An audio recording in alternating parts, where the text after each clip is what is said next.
Hello friends, happy iPhone pre-order day! You're gonna clean this up. This year we again get 4 models to pick from. And if you're not quite up to speed or not sure which one to get for yourself, we're here to help, or try to. There are a lot of ways to attack the subject, but I figured we start at the middle with the iPhone 15 Pro. And that's a 14 Pro just for visual stuff. The iPhone 15 Pro, I believe, will be the one to buy, and I kinda see most people flocking to it. It's got the new titanium frame, and it's kind of the perfect size where the screen is big enough for most content, but it doesn't feel huge. It also did not get a price increase this year, which is good, and it's not something I can say for some other models, but more on that later. It has the better cameras than the non-Pro models. Yes, both the Pro and the non-Pro this year have 48 megapixel cameras, but they're actually kind of different camera setups, and the Pro sounds like it could be a bit better. And yes, of course, the Pro has the 3x zoom telephoto camera, but this year, for the first time, that's not a huge benefit because the non-Pro has a 2x zoom thanks to its high-res sensor, but more on that later again. It also has the USB-C port on the bottom with USB 3 speeds, and the old iPhone Pro benefits like the 120Hz ProMotion display and the always-on display feature. So if you consider yourself mildly addicted to your phone's camera and you spend a lot of time on, say, social media and not specifically gaming, the iPhone 15 Pro would be great for you. Now, there are a few reasons you might want to consider to push your budget to a Pro Max. Obviously, the bigger screen, this should lend itself better for gaming, and Apple did make a huge deal about the new Apple A17 Pro processor with its hardware ray tracing and how it will support actual console titles. Capcom and Ubisoft were both name dropped at the Apple event, and Assassin's Creed Mirage is actually launching on the iPhone 15 Pro, which is kind of insane. I can't imagine it being limited to the iPhone 15 Pro. I think that was a weird choice of words there, but that's a tangent.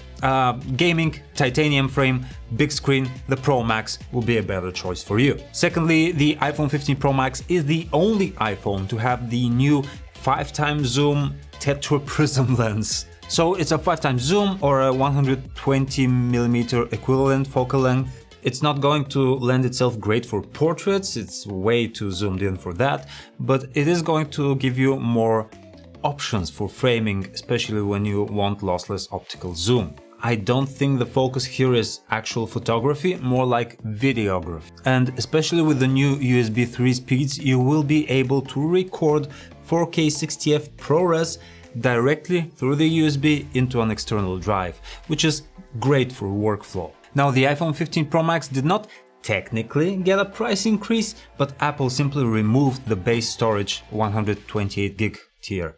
So you start at 256 gigs for $11.99, and that's kind of a lot of money. And that's why I find it a bit hard to recommend the 15 Pro Max this year, unless you're really gonna be using it for videography, streaming, gaming, power user stuff. I'm not saying you can't get your money's worth out of this device, I'm pretty sure it's gonna be awesome, but you really have to use it a lot. Now, moving down the price pole from the iPhone 15 Pro is the iPhone 15 Plus. These models are always kind of a mystery to me. If I had to choose between a $900 iPhone Plus or a $1,000 iPhone Pro, I'd always go for the Pro. Sure, it has a slightly smaller screen, but it has a better camera, better build, higher FPS. So it's overall the better package for $100 more. On the flip side, most content out there, like videos on YouTube or games, is 60 FPS tops. If you want that bigger display because you spend a lot of time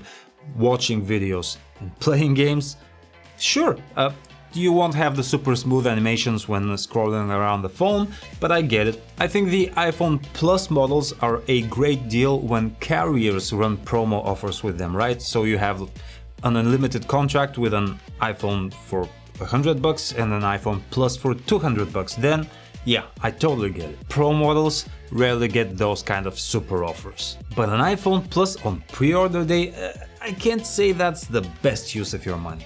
And that brings us to the cheapest model, the iPhone for the masses, the iPhone 15.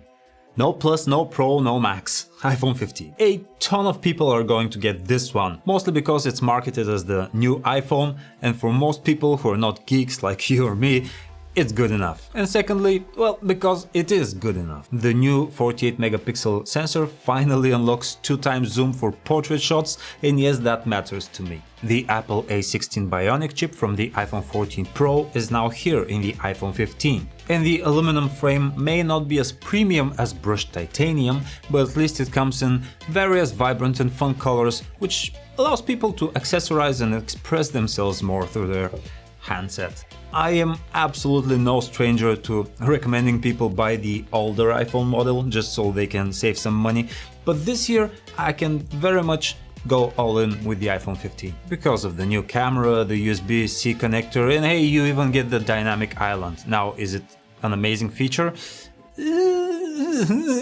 But at least you get to play with the new feature that all the cool kids have.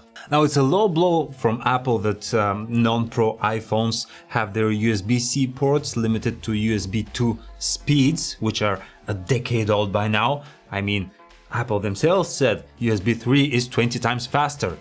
Yes, it has been for a while now, but I get it. Most people have gone wireless, AirDrop.